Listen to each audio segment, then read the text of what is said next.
ओम नमः शिवाय। श्री शिव रुद्र संहिता खंड 1 16वां अध्याय।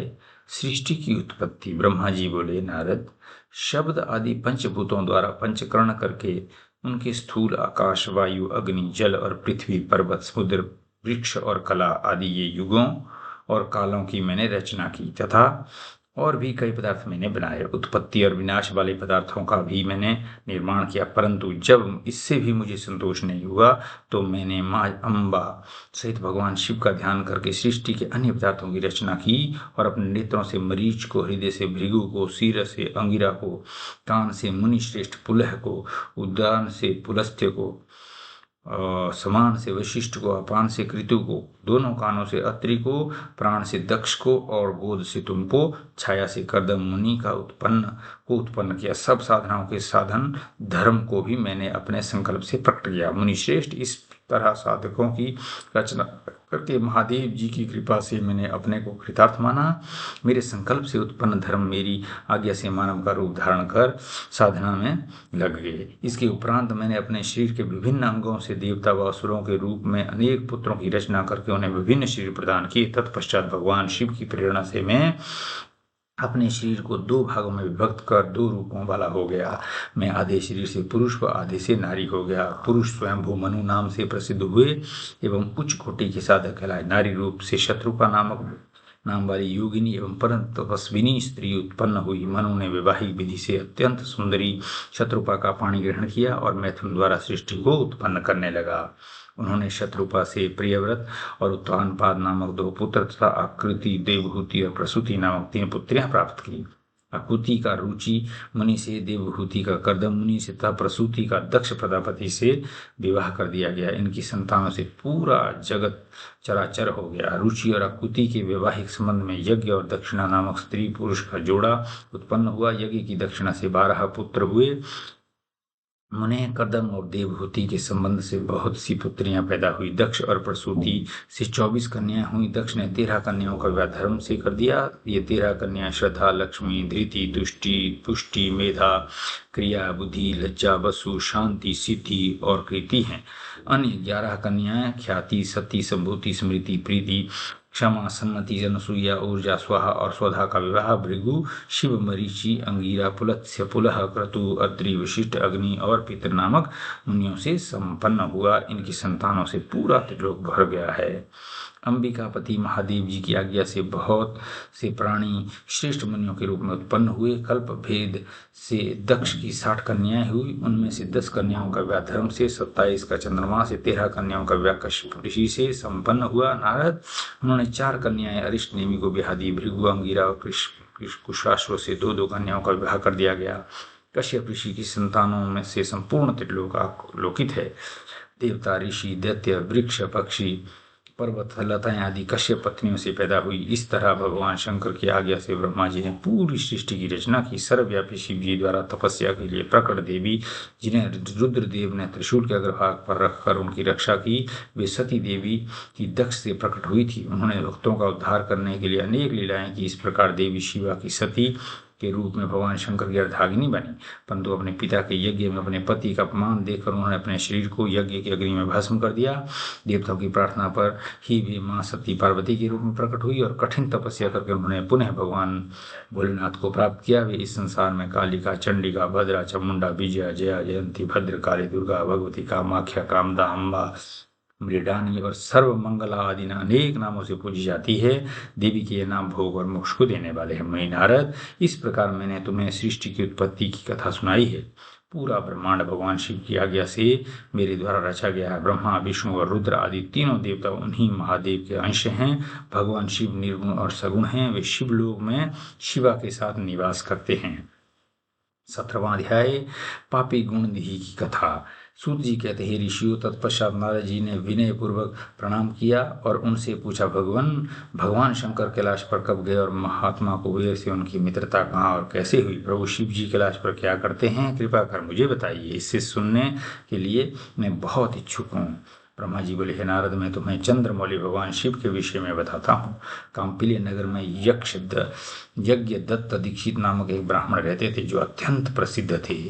वे यज्ञ विद्या में बड़े पारंगत थे। उनका गुणनिधि नामक एक 8 वर्षीय पुत्र था। उसका यज्ञोपवीत हो चुका था और वह भी बहुत सी विद्याएं जानता था, परंतु वह दुराचारी और जुआरी हो गया। वह हर वक्त खेलता कूदता रहता था तथा गाने बजाने वालों का साथी हो गया था। माता के बहुत कहने पर वह पिता के समीप नहीं जाता था और उनकी किसी आज्ञा को नहीं मानता था। उसके पिता घर के कार्यों तथा दीक्षा आदि में देने में लगे रहते थे। जब घर पर आकर अपनी पत्नी से गुणनिधि के बारे में पूछते तो वह झूठ कह देती कि वह कहीं स्नान करने या देवताओं को पूजन करने गया है। केवल एक ही पुत्र होने के कारण वह अपने पुत्र की कमियां छुपाती रहती थी। उन्होंने अपने पुत्र का विवाह भी कर दिया। माता नित्य अपने पुत्र को समझाती थी। वह उसे भी यही समझाती थी कि तुम्हारी बुरी आदतों के बारे में तुम्हारे पिता को पता चल गया तो क्रोध के आवेश में हम दोनों को मार देंगे। परंतु गुणनिधि पर माँ के समझाने का कोई प्रभाव नहीं पड़ता था। एक दिन उसने अपने पिता की अंगूठी चुरा ली और उसे जुए में हार गया। देव योग से उसके पिता की अंगूठी के विषय में पता चल गया।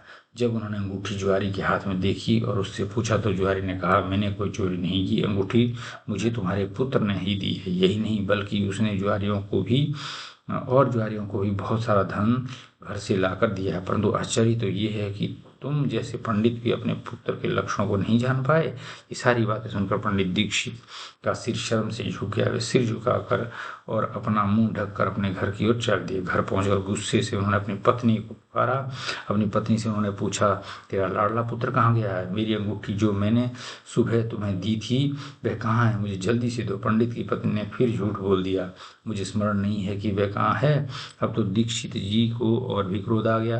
वे अपनी पत्नी से बोले, तू बड़ी सत्यवादिनी है, इसलिए मैं जब भी गुणनिधि के बारे में पूछता हूँ तब मुझे अपनी बातों से बहला देती है। ये कहकर दीक्षित जी घर के अन्य सामानों को ढूंढने लगे, किंतु उन्हें कोई वस्तु न मिली, क्योंकि वे सब वस्तुएं गुणनिधि जुए में हार चुका था। क्रोध में आकर पंडित ने अपनी पत्नी और पुत्र को घर से निकाल दिया और दूसरा विवाह कर लिया। 12वां अध्याय, गुणनिधि को मोक्ष की प्राप्ति। ब्रह्मा जी बोले, हे नारद, जब ये समाचार गुणनिधि को मिला तो उसे अपने भविष्य की चिंता हुई। वह कई दिनों तक भूखा प्यासा भटकता रहा। एक दिन भूख प्यास से व्याकुल वह एक शिव मंदिर के पास बैठ गया। एक शिव भक्त अपने परिवार सहित शिव पूजन के लिए विविध सामग्री लेकर वहां आया था। उसने परिवार सहित भगवान शिव का विधि विधान से पूजन किया और नाना प्रकार के पकवान शिवलिंग पर चढ़ाए। पूजन के बाद वे लोग वहां से चले गए तो गुणनिधि ने भूख से मजबूर होकर उस भोग को चोरी करने का विचार किया और मंदिर में चला गया। उस समय अंधेरा हो चुका था, इसलिए उसने अपने वस्त्र को जलाकर उजाला किया। ये मानो उसने भगवान शिव के सम्मुख दीप जलाकर दीपमान किया हो। जैसे ही वह सब भोग उठाकर भागने लगा, उसके पैरों की धमक से लोगों को पता चल गया कि उसने मंदिर में चोरी की है। सभी उसे पकड़ने के लिए दौड़े और उसका पीछा करने लगे। नगर के लोगों ने उसे खूब मारा। उनकी मार को उसका भूखा शरीर सहन नहीं कर सका। उसके प्राण पखेरु हो गए। उसके कुकर्मों के कारण यमदूत उसको बांध कर ले जा रहे थे। तभी भगवान शिव के पार्षद वहां आ गए और गुणनिधि को यमदूतों के बंधन से मुक्त करा दिया। यमदूतों ने शिव शंकर गणों को नमस्कार किया और बताया कि ये बड़ा पापी और धर्म कर्म से हीन है। ये अपने पिता का भी शत्रु है। इसने शिव जी के भोग की चोरी भी की है। इसने बहुत पाप किए हैं, इसलिए यमलोक का अधिकारी है। इसे हमारे साथ जाने दें ताकि विभिन्न नरकों को ये भोग सके। तब शिवगणों ने उत्तर दिया कि निश्चय ही गुणनिधि ने बहुत से पाप कर्म किए हैं, परंतु इसने कुछ पुण्य कर्म भी किए हैं जो संख्या में कम होने पर भी पाप कर्मों को नष्ट करने वाले हैं। इसने रात्रि में अपने वस्त्र को फाड़कर शिवलिंग के समक्ष दीपक में बत्ती जलाकर उसे जलाया और दीपवान किया। इसने अपने पिता के श्रीमुख से एक मंदिर के बाहर बैठकर शिव गुणों को सुना है और ऐसे ही और भी अनेक धर्म कर्म इसने किए हैं। इतने दिनों तक भूखा रहकर इसने व्रत किया है और शिव दर्शन तथा शिव पूजन भी अनेकों बार किया। इसलिए ये हमारे साथ शिवलोक को जाएगा, वहाँ कुछ दिनों तक निवास करेगा। जब इसके संपूर्ण पापों का नाश हो जाएगा तो भगवान शिव की कृपा से ये कलिंग देश का राजा बनेगा। अतः यमदूतों, तुम अपने लोक को लौट जाओ। ये सुनकर यमदूत यमलोक को चले गए। उन्होंने यमराज को इस विषय में सूचना दे दी और यमराज ने इसको प्रसन्नतापूर्वक स्वीकार कर लिया। तत्पश्चात गुणनिधि नामक ब्राह्मण को लेकर शिवलोक को चल दिए। कैलाश पर भगवान शिव और देवी उमा विराजमान थे। उसे उनके सामने लाया गया। गुणनिधि ने भगवान शिव उमा की चरण वंदना की और उनको स्तुति की। उसने महादेव से अपने किए कर्मों के बारे में क्षमा याचना की। भगवान ने उसे क्षमा प्रदान की। वहां शिवलोक में कुछ दिन निवास करने के बाद गुणनिधि कलिंग देश के राजा अरिंदम के पुत्र दम के रूप में विख्यात हुए। नारद, शिव जी की थोड़ी सी सेवा भी उसके लिए अत्यंत फलदायक हुई। इस गुण निधि के चरित्र को जो कोई पढ़ाता अथवा सुनता है, उसकी सभी कामनाएं पूरी होती हैं तथा वह मनुष्य सुख शांति प्राप्त करता है। 19वां अध्याय, गुण निधि को कुबेर पद की प्राप्ति। नारद जी ने प्रश्न किया, हे ब्रह्मा जी, अब आप मुझे ये बताइए कि गुण निधि जैसे महापापी मनुष्य को भगवान शिव द्वारा कुबेर पद क्यों और कैसे प्रदान किया गया? हे प्रभु, कृपा कर इस कथा को भी बताइए। ब्रह्मा जी बोले, नारद, शिवलोक में सारे दिव्य भोगों का उपभोग तथा उमा महेश्वर का सेवन कर वे अगले जन्म में कलिंग के राजा अरिंदम का पुत्र हुआ। उसका नाम दम था। बालक दम की भगवान शंकर में असीम भक्ति थी। वह सदैव शिव जी की सेवा में लगा रहता था। वह अन्य बालकों के साथ मिलकर शिव भजन करता था। युवा होने पर उसके पिता अरिंदम की मृत्यु के पश्चात दम को राज सिंहासन पर बैठाया गया। राजा दम सब ओर शिव धर्म का प्रचार और प्रसार करने लगे। वे सभी शिवालयों में दीप दान करते थे। उनकी शिवजी में अनन्य भक्ति थी। उन्होंने अपने राज्य में रहने वाले सभी ग्रामाध्यक्षों को यह आज्ञा दी कि शिव मंदिर में दीपदान करना सबके लिए अनिवार्य है। अपने गांव के आसपास जितने शिवालय है वहां सदा दीप जलाना चाहिए। राजा दम ने आजीवन शिव धर्म का पालन किया। इस तरह वे बड़े धर्मात्मा कहलाए। उन्होंने शिवालय में बहुत से दीप जलाए। इसके फलस्वरूप वे दीपों की प्रभा के आश्रय को मृत्यु उपरांत अलकापुरी के स्वामी बने। ब्रह्मा जी बोले, नारद, भगवान शिव का पूजन व उपासना महान फल देने वाली है। दीक्षित के पुत्र गुणनिधि ने जो पूर्ण अधर्मी था, भगवान शिव की कृपा पाकर दिक्पाल का पद पा लिया था। अब मैं तुम्हें उसकी भगवान शिव के साथ मित्रता के विषय में बताता हूँ। नारद, बहुत पहले की बात है। मेरे मानस पुत्र पुलस्त्य से विश्रवा का जन्म हुआ और विश्रवा के पुत्र कुबेर हुए। उन्होंने पूर्व काल में बहुत कठोर तप किया। उन्होंने विश्वकर्मा द्वारा रचित अलकापुरी का उपभोग किया। मेघ वाहन कल्प के आरंभ होने पर वे कुबेर के रूप में घोर तप करने लगे।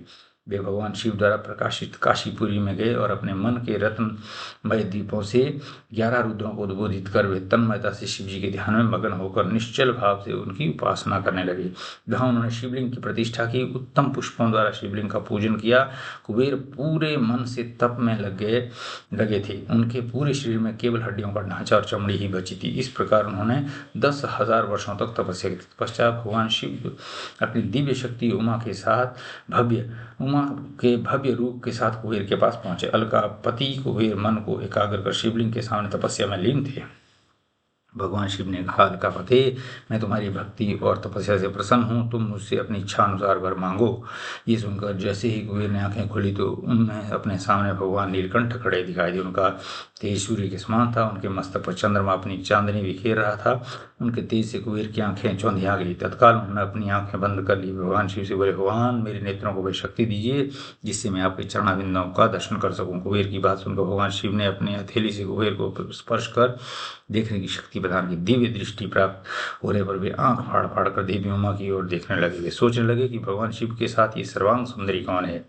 इसने ऐसा कौन सा तप किया है जो इसे भगवान शिव की कृपा से उनका सामीप्य मिला, रूप और सौभाग्य प्राप्त हुआ है? वे देवी उमा को निरंतर देखते जा रहे थे। देवी को घूरने के कारण उनकी बाईं आंख फूट गई। शिव जी ने उमा से कहा, उमे, ये तुम्हारा पुत्र है।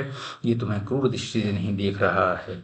ये तुम्हारे तप बल को जानने की कोशिश करा। फिर भगवान शिव ने कुबेर से कहा, मैं तुम्हारी तपस्या से बहुत प्रसन्न हूँ। मैं तुम्हें वर देता हूँ कि तुम समस्त निधियों और गुह्य शक्तियों के स्वामी हो जाओ। सुब्रतों, यक्षों और किन्नरों के अधिपति होकर धन के दाता बनो। मेरी तुमसे सदा मित्रता रहेगी और मैं तुम्हारे पास सदा निवास करूंगा, अर्थात तुम्हारे साथ अलकापुरी के पास ही मैं निवास करूंगा। कुबेर, अब तुम अपनी माता उमा के चरणों में प्रणाम करो।